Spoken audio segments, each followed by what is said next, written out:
You buy a truck. You put your name on the door. Nobody's checking your degree. Nobody's asking permission. Nobody owns the freeway. Just you, the highway, and a rate per mile. The last honest business left in America. Or so it looks from the outside. Except it isn't honest. It's exposed. And by the end of this video, you'll understand exactly why an industry that looks like the ultimate small business dream quietly bankrupts thousands of people every single year. Often the hardest working ones. Because the same thing that makes trucking so easy to enter, no license fight, no zoning board, just a loan, is exactly what makes it so easy to destroy. You're not really running a business. You're running a shock absorber for the entire economy. And shock absorbers get crushed first. Here's the part that should feel reassuring and doesn't hold up once you look closely. Getting into trucking costs less than getting into almost anything else people call a business. A used semi runs anywhere from $20,000 to $100,000. Want it new, off the lot? $150,000 to $190,000. Compare that to a shopping mall where the entry ticket is measured in tens of millions and a decade of zoning hearings. Compare it to a franchise where a corporation vets your credit, your experience, your business plan before letting you spend $1. Trucking just needs a bank willing to sign. Getting your operating authority, the legal permission to haul freight under your own name, isn't a licensing exam either. It's paperwork. Fill out the forms, pay the fees, wait a few weeks. There's no guild standing at the door deciding whether you deserve to be here. No apprenticeship, no board exam, just a signature and a truck. So people walk through that door, constantly. Right now, more than 95% of trucking fleets in America run 10 trucks or fewer. Almost all of them, north of 99%, run under 100. Say that out loud and it sounds like proof of a thriving, democratic industry. Small operators everywhere, the American dream on wheels. Read it differently, and it's a warning label. This is an industry built almost entirely out of single truck and small fleet operators who have no scale to absorb a bad month, no legal department, no fleet of accountants smoothing out the bumps. It's a business made almost entirely of exposed nerve endings. There is one real gatekeeper, though, and it's not who you'd expect. It's the insurance company. A brand new authority, someone who's never hauled a load, walks straight into what the industry quietly calls the new authority tax. Premiums that can run $12,000 to $19,000 a year before a single mile has been driven. That's the real cost of admission, not the truck. The bet an insurer is willing to make on you, priced in before you've earned a single dollar to prove them right. And then timing does the rest of the damage. From 2020 through 2022, freight rates spiked to levels nobody in the industry had ever seen. Pandemic e-commerce demand collided with a driver shortage, and hauling freight suddenly looked like printing money. Truckers were posting screenshots of five-figure weekly settlements. YouTube channels sprang up promising anyone could quit their desk job and become their own boss with a Class 8 truck and a dream. So a new wave of buyers rushed in.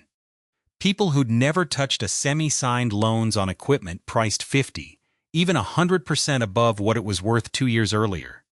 They didn't know it yet, but they just walked into the easiest business in America to enter and one of the hardest to survive. Take someone we'll call Mike, because his story is really 1,000 stories wearing one name. Mike signed his first truck loan in early 2021, right in the middle of the boom. The dealer told him the same thing every dealer was telling everyone that year. Rates like this don't come around twice. Get in now. Mike believed him, because for about 18 months, he was right. He was clearing settlements that made his old warehouse job look like a joke. He told his brother-in-law to get in too. For a while, everyone who got in early looked like a genius, and nobody who was making that kind of money in real time stopped to ask what happens when the cycle turns. Because in the middle of a boom, the boom is the only thing that feels real. Ask a trucker like Mike what he makes, and you'll get a number that sounds great. Ask what he actually keeps. And the story falls apart layer by layer. Start with the headline, the rate per mile. In 2025, owner-operators are billing anywhere from $1.85 to $3.20 a mile, depending on freight type and lane. That's the number people quote at dinner parties. It's also the least useful number in the whole business, because it only describes revenue when the truck is loaded, moving, and getting paid. And a shocking amount of a truck's life involves none of those three things. Which brings us to the layer nobody puts on a business card, deadhead miles. Every mile a truck drives empty. Repositioning after a drop-off, chasing the next pickup, is a mile that costs fuel, wears tires, and pays exactly nothing. An operator running 85% loaded miles is running a real business. An operator running 70% loaded is running a slow leak. Same truck, same driver, same fuel prices. The only difference is invisible math most new entrants never learn to track until it's already sunk them. Then there's fuel, and this is where scale starts to matter more than hustle. Diesel eats up somewhere between 55 and 75 cents of every mile driven. Call it $45,000 to $75,000 a year for a solo operator. Big fleets negotiate fuel card discounts that can shave 40 cents or more off every gallon. A solo owner-operator, buying fuel one tank at a time at whatever truck stop happens to be open, is paying retail in a business where his biggest competitors are paying wholesale. It's the same asymmetry that crushes small grocers against supermarket chains. Except here it's happening at 60 miles an hour, mile after mile for years. The next fork in the road is dedicated contract lanes versus the spot market. A driver locked into a dedicated relationship, hauling the same customer's freight on a predictable schedule, might be earning $2.80 a mile with total certainty about next month's revenue. A driver chasing loads on the open spot market might see rates as low as $2.20, and worse, he has no idea if there's a load waiting for him 3 states over, or whether he's about to drive 300 miles empty just to find one. 2 truckers, same equipment, same skill. One is running a business. The other is gambling with a very expensive set of dice every single week of his life. But here's the layer that actually decides who survives. The one almost nobody budgets for honestly at the start. The fixed cost floor sitting underneath every mile driven, loaded or not. Industry-wide data puts the average all-in cost of operating a Class 8 truck at $2.26 per mile in 2025. Read that again. $2.26 against gross rates that might only be running $2.20 or $2.80. That's not a profit margin. That's a coin flip built into the cost structure of the entire industry. Before a single decision the driver makes even enters the picture. Break the $2.26 down and you can see exactly where the walls are closing in. Driver wages and benefits, about $1 a mile, and that's before the owner-operator even pays himself. Fuel, 60 to 70 cents. Truck and trailer payments, 33 cents, a number that jumped over 8% in a single year as interest rates and equipment prices climbed. Maintenance, 20 cents, and climbing every year the truck ages. Insurance, 15 cents, and climbing faster than almost anything else in the stack. Add it up, and there's almost no daylight left between what it costs to turn the wheels and what the market is willing to pay for the privilege. Follow the money to the bottom line, and the gap between the story and the reality gets hard to ignore. Gross revenue for an owner-operator sounds like $200,000 to $350,000 a year. A genuinely impressive number, the kind that convinces someone like Mike to sign a truck loan in the first place. Net income, after fuel, insurance, maintenance, and truck payments actually clear the books? $60,000 to $120,000. The real industry average, according to the firm that tracks thousands of owner-operator books? $64,524. That's the number the loan officer never mentions on the day you sign. $250,000 comes in the front door, and after the fixed costs take their cut off the top, The ones that don't care whether freight rates are booming or collapsing. What's left to actually live on is barely more than a school teacher's salary for a job that keeps a person away from home 3 weeks out of 4. And every one of those layers behaves the same way in one crucial respect. None of them shrink when times get hard. Deadhead miles don't disappear because rates crashed. The insurance bill doesn't care that the spot market went soft. The truck payment is due on the 1st whether the trailer was full or empty all month. Revenue is the only variable in this whole equation that moves with the market. Every cost sits there, fixed, patient, waiting to be paid, regardless of what the market decides to do next. Which is exactly the kind of arrangement that works beautifully, right up until it doesn't. And this is where Mike's story, and thousands like it, actually turns. So here's the mechanism. Not the symptom, the actual gear that turns everything else. Between 2020 and 2022, freight rates spiked, and a wave of new buyers rushed in to catch the wave. They financed trucks at the top of the market, used equipment that, in some cases, sold for 50 to 100% more than it was worth just 2 years earlier. Nobody thought of it as overpaying at the time. It was just what a truck cost. The rates were high enough that the math worked, so the loan got signed. Then the cycle did what freight cycles have always done. Rates came back down to earth in 2023 and stayed down. Revenue per truck fell. Nothing on the cost side moved with it. The loan payment on that truck is a fixed number, agreed to in a boom, now being paid out of a bust. The insurance premium doesn't negotiate with a soft market. Neither does the bank.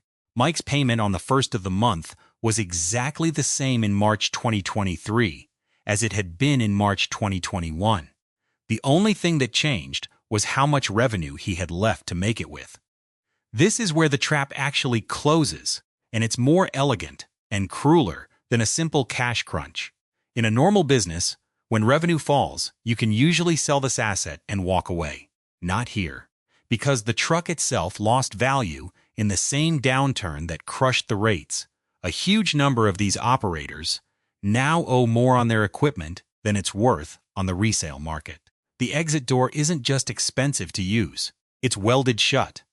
You can't sell your way out of a bad year, because the thing you'd be selling is underwater too. A restaurant that's losing money can, in theory, sell the lease, sell the equipment, close the doors, and stop the bleeding. A trucking operator who bought at the top of the cycle is stuck, holding an asset that's simultaneously his only source of income and his biggest liability, and selling it doesn't solve the problem. It just converts it into a different kind of loss, on paper, that follows him to the next bank he tries to borrow from. Then there's a second blade closing from the other direction, one that has nothing to do with freight rates at all: insurance litigation. Commercial trucking has become one of the favorite targets in American courtrooms for what the industry calls nuclear verdicts, jury awards north of $10 million in accident cases. In 2024 alone, there were 135 of them against corporations, a 52% jump from the year before, adding up to more than $30 billion in total awards. The median verdict climbed past $50 million. Someone has to absorb the cost of that legal exposure across the whole industry, and it shows up as a premium increase, one that small operators, with no legal department and no scale to spread the risk, absorb the hardest, year after year, whether they've ever been in an accident or not. Put those two forces together, and you get the actual domino. The reason this isn't just trucking is a tough business, but something with real cause and effect. A carrier isn't just vulnerable to one bad month. He's vulnerable to one bad month landing on top of a fixed truck payment, a fixed insurance premium that keeps climbing regardless of his own driving record, and an asset he can't liquidate without taking a loss. One blown transmission, one customer who's slow to pay an invoice, 1 month of running 70% loaded instead of 85. Any one of those, on its own, is a bad week, stacked on top of a debt structure with zero flexibility. It's the difference between a business and a countdown clock. This is why trucking bankruptcies don't trickle in evenly across the calendar. They arrive in waves because the entire industry got dragged into the same trap at the same moment, financing the same overpriced equipment during the same boom. And the same downturn is now calling in the same debt from all of them simultaneously. Mike wasn't unlucky. Mike was on time. And here's what makes the trap almost impossible to escape once it closes. It isn't personal, so there's no personal fix. You can't outdrive it. You can't outwork it. Mike didn't lose his business because he slept in or missed pickups. By every measure that used to matter, he was a good operator. He just signed on the wrong side of a line drawn by a market he never saw and couldn't have predicted, one that got drawn the same week for thousands of people who've never met each other, in cities they've never driven through. That's what a structural trap actually means. It doesn't punish bad drivers. It punishes bad timing, and it does it to everyone standing in the same spot on the calendar, all at once, regardless of how hard any one of them worked to avoid it. Theory is one thing. Watch two very different companies walk into that exact trap, and the mechanism stops being abstract. Start with Yellow Corporation. Not a scrappy startup, a 99-year-old institution, one of the largest less-than-truckload carriers in the country, a name that had survived the Great Depression, deregulation in the 1980s, and every recession in between. When the pandemic hit and freight got shaky, the federal government stepped in and handed Yellow a $700 million loan, treating the company as too important to the supply chain to fail. That's not a company running on hope. That's a company with the backing of the United States Treasury standing behind it. It filed for bankruptcy anyway, in August of 2023. 30,000 jobs disappeared in one of the largest single mass layoffs in the history of American transportation. Union pension obligations, a debt load that had been building for over a decade, and a freight market that turned against it all arrived at once.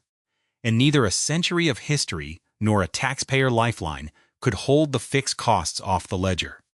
If the oldest, most institutionally supported carrier in the country couldn't outrun this trap, the math was never really about company size.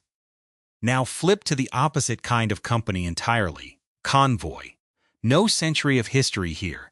A Seattle tech startup, a digital freight matching app, the kind of company that promised to use software to fix trucking's inefficiency problem once and for all. It had Jeff Bezos and Bill Gates as investors.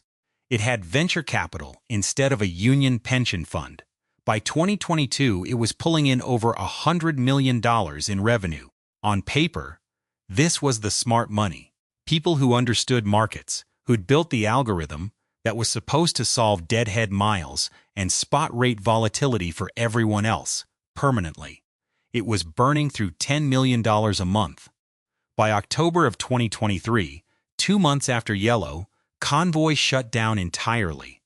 Sit with that pairing for a second, because it's the whole argument in two companies. One was old economy, unionized, physically holding thousands of trucks and terminals. The other was venture-backed, asset-light, software-first, betting that better data could out-engineer the freight cycle itself.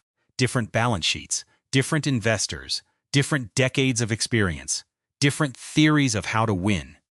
Same outcome, 4 weeks apart. The trap doesn't check whether you're smart. It checks whether your fixed costs were sized for a freight market that no longer exists. And it's not just the giants making headlines. Scroll through trucking industry news in any given month, and you'll find carriers with a few hundred trucks going dark with almost no warning, a fleet running 200 or 300 drivers, dozens of terminals, 1 week fully operational, the next week gone, owing millions to other carriers who'd subcontracted freight through them. Nobody writes a national headline about them. But they're the most honest data point of all, because they show the trap isn't reserved for the spectacular collapses. It's running quietly through the entire size spectrum of the industry, every single month, to companies nobody outside the trade press has ever heard of. What connects Yellow, Convoy, Mike, And every mid-sized carrier that's disappeared in between isn't incompetence. It's timing, set against a debt structure that doesn't bend for anyone. So picture the two people who bought a truck in the exact same month and where they end up 3 years later. The best case looks almost boring, which is the whole point. This operator bought equipment he could actually afford, not the truck the boom made him feel he deserved. He runs 85% loaded miles because he treats deadhead time as a real cost, not a footnote. He locked in dedicated lanes instead of gambling on the spot market every morning. His truck payment was sized for a bad year, not just a good one. When rates dropped in 2023, he felt it, but he didn't drown in it. He's part of the industry's real, unglamorous majority, the driver clearing something close to that $64,000 average. Still standing, still owning the truck instead of the other way around. The worst case bought at the top, like Mike. He financed a truck in 2021 at a price that made sense only because rates were temporarily insane, and he financed it for the length of the boom, not the length of the cycle. He ran the spot market because dedicated lanes take relationships he hadn't built yet. When rates fell, his revenue fell with them, but his note didn't. He couldn't sell the truck to get out because the truck was now worth less than what he owed. He wasn't undone by one bad decision. He was undone by good timing quietly turning into bad timing while the paperwork stayed exactly the same. Same industry, same entry price, same open road. The only difference between them was which 12 months they signed the loan in. And that's the thing nobody selling the dream of trucking ever quite says out loud. This was never really a business about hauling freight. Freight is just the excuse for the transaction underneath it. A bet on when you entered a cycle you don't control, wrapped in a loan you do. Remember that opening image, you, the highway, the rate per mile, the last honest business in America? Here's the fuller picture. The highway was never the risk. The freeway doesn't care what year you signed. The bank does. You don't own the truck. The bank owns the truck. You just own the timing.